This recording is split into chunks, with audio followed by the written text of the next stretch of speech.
Olá, boa noite. Como vamos? Nesta noite, então, nós queremos compartilhar mais uma breve palavra do Senhor dentro do nosso currículo da igreja, da nossa agenda. Hoje seria, então, um culto de doutrina ou culto de ensino, ou seja, nas quartas-feiras, né? E aí eu quero deixar uma palavra aqui acerca também dos acontecimentos e do comportamento nosso como cristãos nesses dias de aflição e de tensão que se passa. E aí eu vou relacionar alguns textos, a começar lá em Mateus capítulo 24, aonde fala dos últimos acontecimentos, né, que precede a volta de Cristo. Eu vou ler tanto aqui em Mateus, como vou ler também lá em 2 Tessalônica. Né? Já dou uma boa noite aí para nossa irmã Eliane, que já está conectada aí, que Deus abençoe a nossa irmã, em nome de Jesus. Tentei falar com a senhora hoje, não consegui, mas a senhora está aí agora ao vivo nos assistindo. Que Deus abençoe. Diz o seguinte: tendo Jesus saído do templo, ia se retirando quando se aproximaram dele os seus discípulos para lhe mostrar as construções do templo. Ele, porém, lhes disse: não vede tudo isto? Em verdade vos digo que não ficará aqui pedra sobre pedra que não seja derrubada. No Monte das Oliveiras achava-se Jesus assentado quando se aproximaram dele os discípulos. Em particular lhe pediram: dize-nos quando sucederão estas coisas e que sinal haverá da tua vinda e da consumação dos séculos. Ou seja, a gente já percebe aqui que eles já tinham a expectativa do fim de todas as coisas, da consumação dos séculos, deste tempo aqui. E aí no versículo 4, então, Mateus 24, 4, segue. E ele lhes respondeu: que ninguém vos engane, porque virão muitos em meu nome, dizendo, eu sou o Cristo, e enganarão a muitos. E certamente ouvireis falar de guerras e rumores de guerras. Vede, não vos assusteis, porque é necessário assim acontecer, mas ainda não é o fim. Porquanto se levantará nação contra nação, reino contra reino, e haverá fomes e terremotos em vários lugares. Porém, tudo isto é o princípio das dores. Então, estejam, meus queridos, atentos, né, ao que Jesus falou. Tudo isso, todos esses acontecimentos que eu li, não é o fim ainda. É o princípio, é só o princípio das dores. Aí o verso 9 segue: então sereis atribulados e vos matarão, sereis odiados de todas as nações por causa do meu nome. Neste tempo, muitos hão de se escandalizar, trair e odiar uns aos outros. Levantar-se-ão muitos falsos profetas e enganarão a muitos. E por se multiplicar a iniquidade, o amor se esfriará de quase todos. Aquele, porém, que perseverar até o fim, esse será salvo. E será pregado este evangelho do reino por todo o mundo, para testemunho a todas as nações, então virá o fim.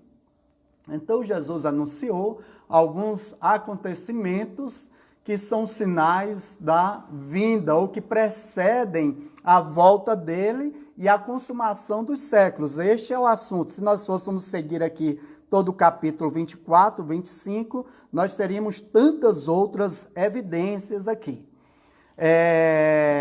Martin Luther King, certa vez, ele disse, olha, o que me assusta não é o grito dos incrédulos, mas o silêncio dos justos.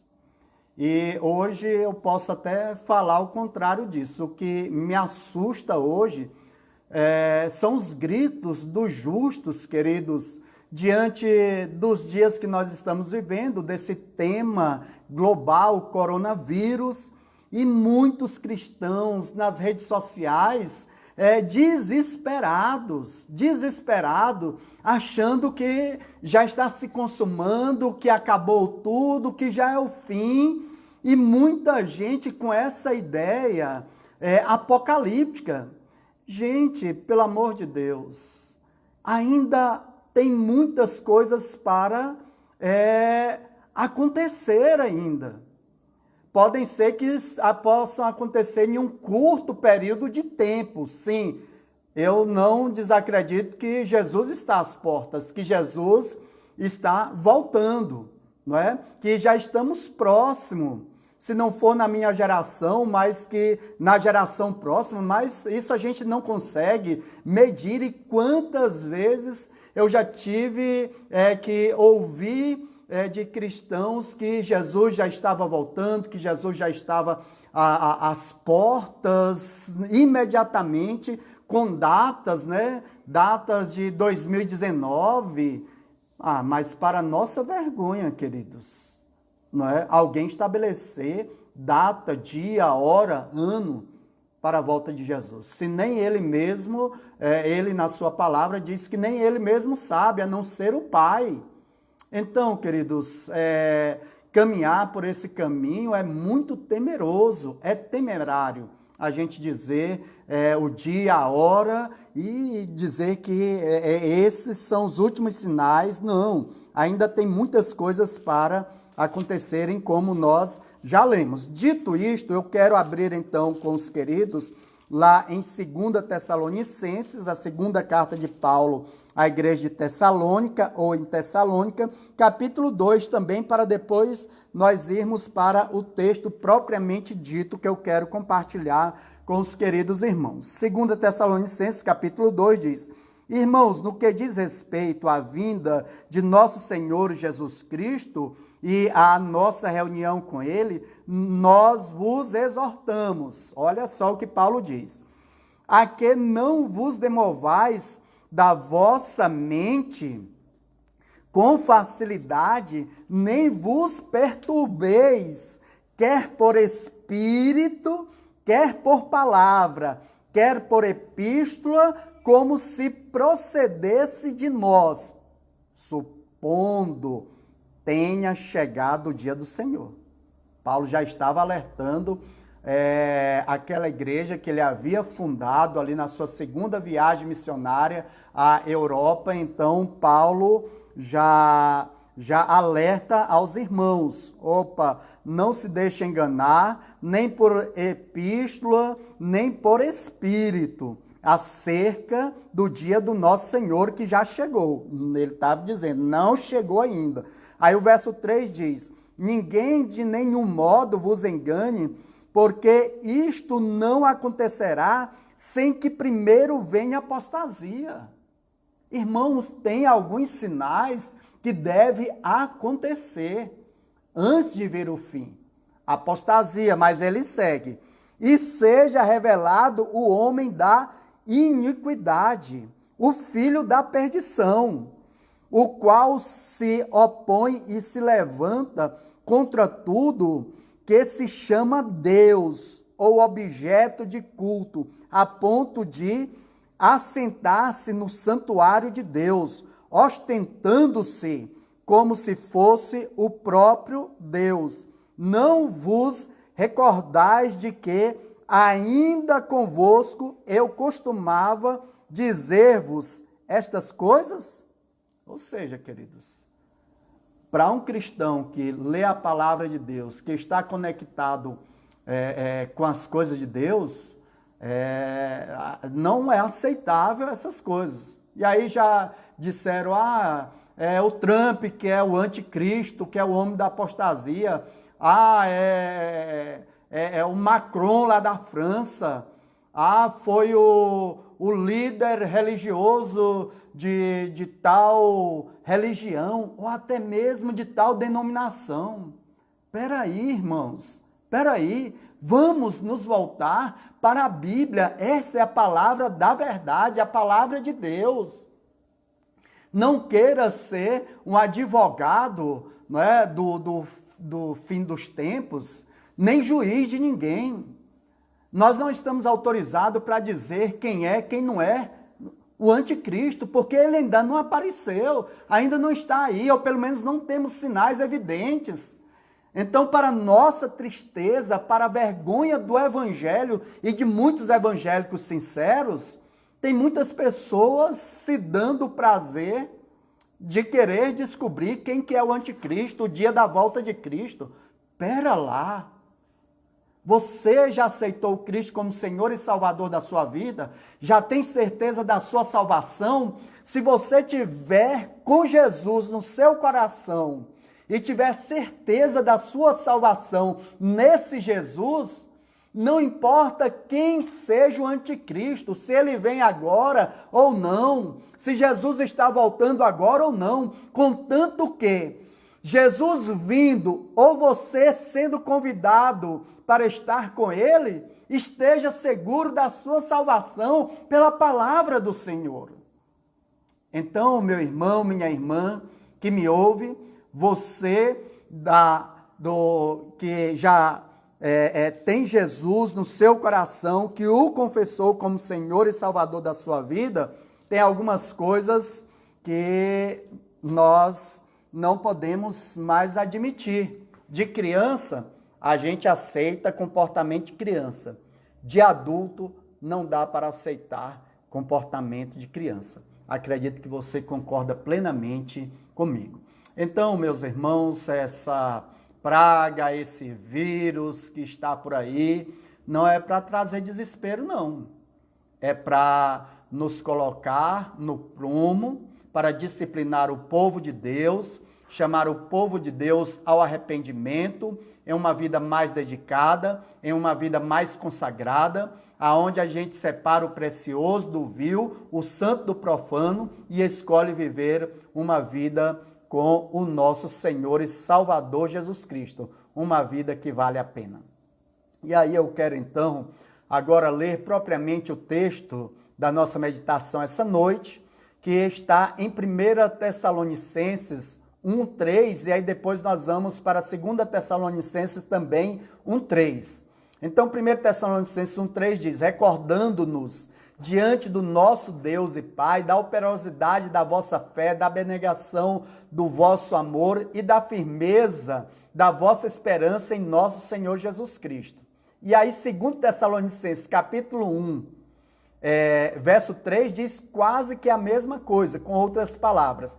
Irmãos, cumpre-nos dar sempre graças a Deus no tocante a vós outros, como é justo, pois a vossa fé cresce sobremaneira e o vosso mútuo amor de um para com os outros vai aumentando. Essa foi uma igreja que trouxe alegria ao apóstolo Paulo. Vejamos que Paulo passou possivelmente 3 finais de semanas lá em Tessalônica, fundou essa igreja, saiu ali escorraçado, surrado, ele com seus amigos Silas e Timóteo tiveram que sair ali às pressas, corridos. E Paulo, chegando à frente, em uma próxima cidade, ele manda Timóteo para voltar para ver como que estavam as coisas. E Paulo segue. Passado então algum tempo, Timóteo se reúne novamente com Paulo lá na cidade de Corinto, e então Paulo escreve a primeira e a segunda carta aos Tessalonicenses. E essa segunda carta em especial era para corrigir a crença ou uma questão de fé acerca da volta de Jesus Cristo, porque diziam, Jesus Cristo já está voltando. E aí o que aconteceu? Todo mundo parou de trabalhar, começaram a vender os seus bens, e aí a necessidade começou a bater sobre o povo de Deus. Faltava comida, faltava dinheiro, faltava o sustento, e Paulo escreve essa sua segunda carta para dizer, gente, tem que trabalhar. Jesus não voltou ainda. Temos que voltar a trabalhar. Vamos trabalhar, porque se Jesus voltar, Você, sendo crente em Jesus, estando trabalhando, vai morar com ele do mesmo jeito. Mas aí o povo aproveitou a oportunidade e pararam de trabalhar, e isso foi um falso ensino ali disseminado no meio daquela igreja. Então Paulo escreve para corrigir.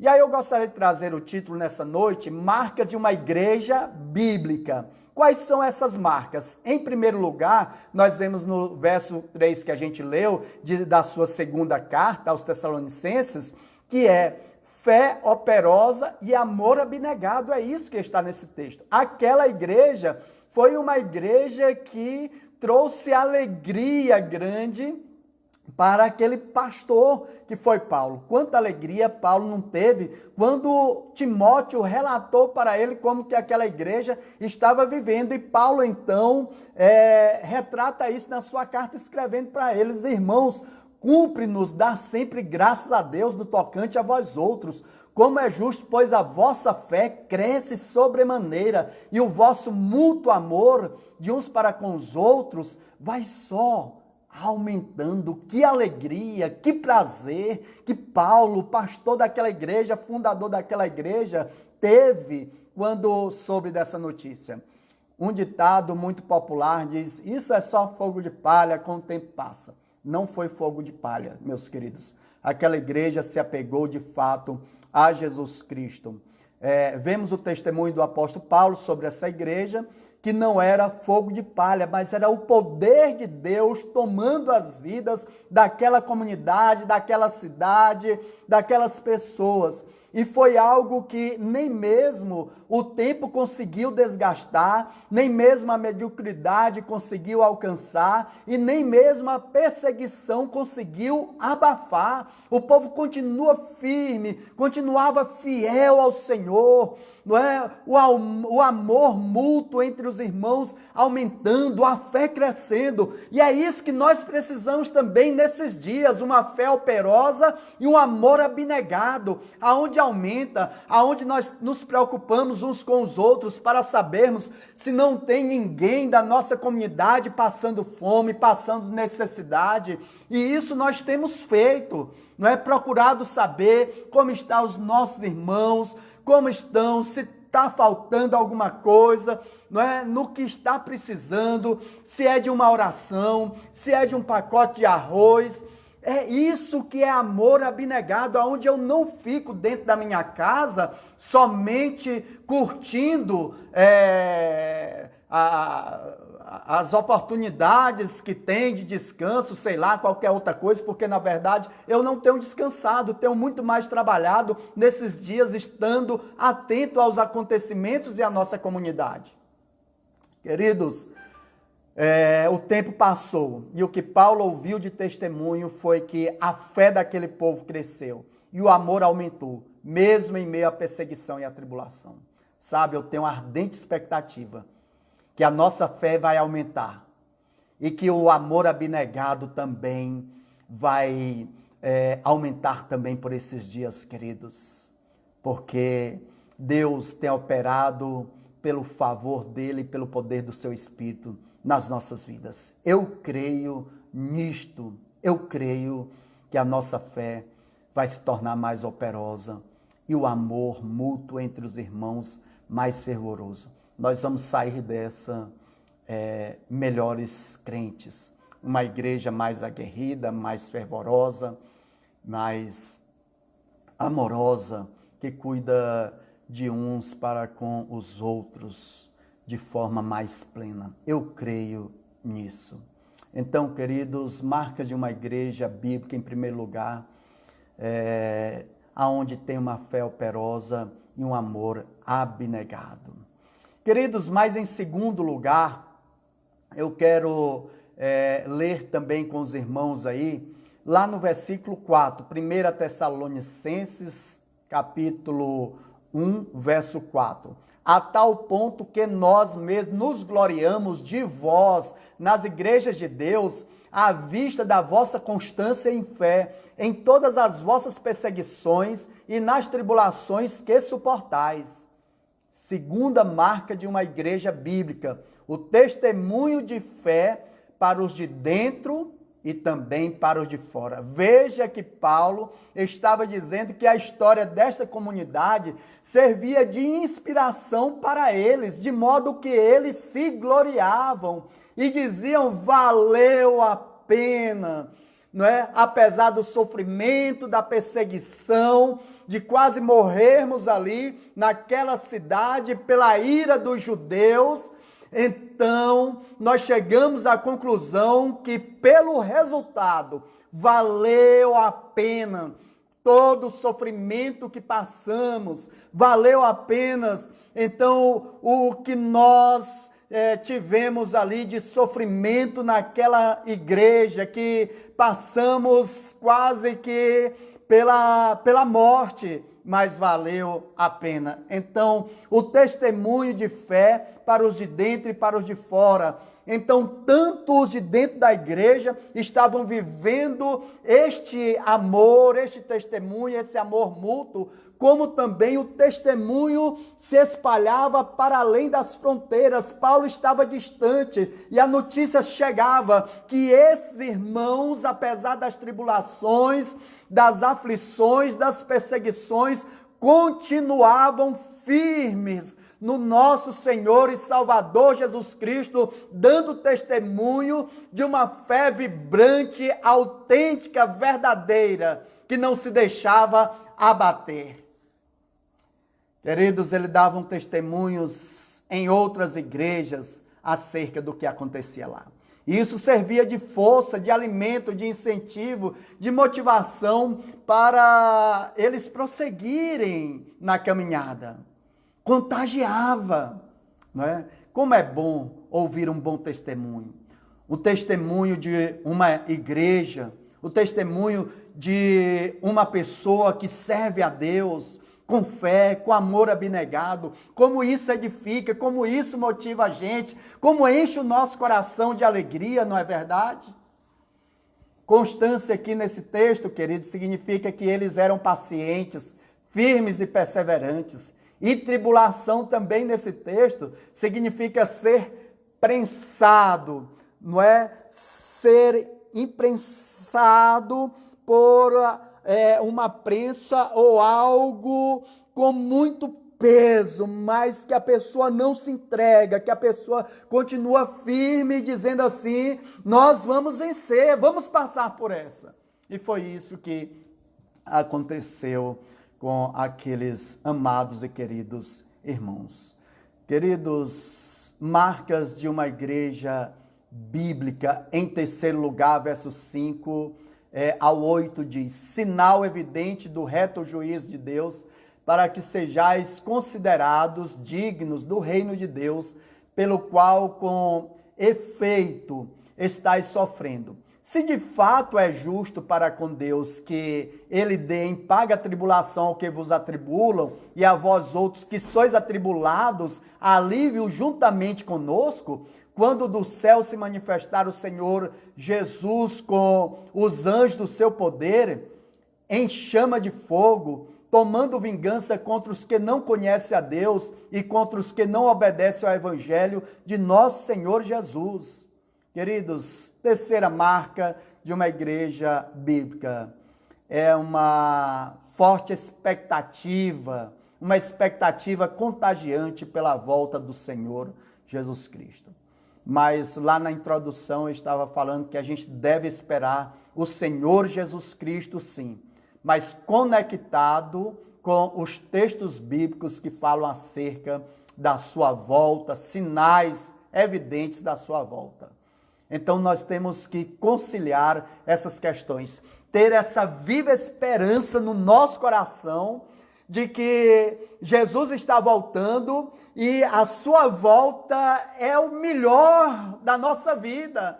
É a notícia que nós mais esperamos, temos mais expectativa. É que ele volte para que a gente esteja eternamente com ele. John Mark Arthur, em uma frase que está rodando por aí, diz que a única coisa que a morte pode fazer é nos levar à presença definitiva do nosso Senhor Jesus Cristo. Por isso, meu irmão, Não tenha medo de morrer, porque uma vez que a gente venha a morrer, nós nos encontraremos definitivamente com esse Jesus, e não é isso que a gente espera? É isso que todo cristão espera. Se encontrar com ele é o melhor do cristianismo, é se encontrar com esse Cristo e viver eternamente na sua presença. Paulo conclui o seguinte: gente, vocês não precisam de prova maior em vossas vidas acerca da salvação, pois ninguém sem um chamado para a salvação seria capaz de sofrer deste tanto e deste modo e continuar sofrendo e permanecendo firmes. As provações que vocês estão passando e o comportamento vosso diz tudo a vosso respeito, diz tudo acerca da fé de vocês, da firmeza dessa fé. É isso, queridos, que nós precisamos para esses dias. O mundo precisa de cristãos cheios de fé, cheios de convicção, cheios de amor, de um amor abnegado, de um amor que serve segundo as necessidades. Não fique na sua zona de conforto, esperando o pior acontecer. Vá, arregace as mangas das suas vestes e vamos servir a quem está precisando, socorrer a quem está necessitando de socorro. Não é para o cristão ficar na frente de uma televisão, ou o dia inteiro no Zap, ou, queridos, assistindo séries de Netflix e se sentindo muito bem. Essa não é a marca de um verdadeiro cristão. O verdadeiro cristão está em oração, está conectado, está ligado dentro da realidade que ele está vivendo, para saber se alguém está precisando de um socorro. Você pode não ter muito, mas o seu pouco com Deus pode fazer muita diferença. Então vamos lá, com esse amor, não é? Com essa expectativa de que Jesus está voltando, e enquanto ele não voltar, que a gente possa trabalhar com afinco, com dedicação. Estamos vendo agora, queridos, que tem muitas coisas que a gente dava muito valor, que agora não tem valor nenhum, são obsoletas, são sem valor, estão sem significado. Agora o que significa, queridos, é a nossa fé. E a gente precisa ressignificá-la nesse instante, a fé em nosso Senhor Jesus Cristo. Alguém diz que a virtude, o poder e a vida extraordinária dos primeiros cristãos contrastam admiravelmente com os dos cristãos atuais. Contudo, o cristianismo é agora tão brilhante e poderoso quanto era triunfante no Coliseu. É a mesma fé que anima a virtude do justo, e o mesmo Espírito Santo que guia e preserva a igreja imperecível, edificada sobre a rocha que é Jesus Cristo. Então, o mesmo poder de Deus, lembra? Que atuou lá no início, naquela igreja que Paulo fundou, o mesmo poder de Deus, o mesmo Espírito de Deus está aqui, está hoje, está comigo, está contigo, está em mim, está em você. Pronto para operar poderosamente nesses dias em que o mundo precisa de uma fé operosa, de um amor abnegado. Portanto, queridos, marcas de uma igreja bíblica é a fé operosa, o amor abnegado. Em segundo, o testemunho de fé para com os de dentro e de fora. E em terceiro lugar, uma expectativa contagiante pela volta de Cristo Jesus. Que Deus te abençoe, que Deus nos abençoe, que você zele e alimente esta fé pela palavra de Deus. E não se deixe enganar, ainda não é o fim. Pode ser, ele está bem próximo, isso eu creio, mas ainda não é o fim. Tem muitas coisas para acontecerem. E enquanto as coisas acontecem, vamos seguir firme em nosso Cristo Jesus. Amém? Boa noite a todos. Lembre-se, de madrugada, oração. às 19 horas, todos os dias, uma live ou uma mensagem para você, para nossa edificação. E às 20 horas, o nosso culto doméstico para a robustez da nossa fé. E vamos caminhando, orando, sendo fiel e trabalhando, não tem como dar errado. Deus nos abençoe.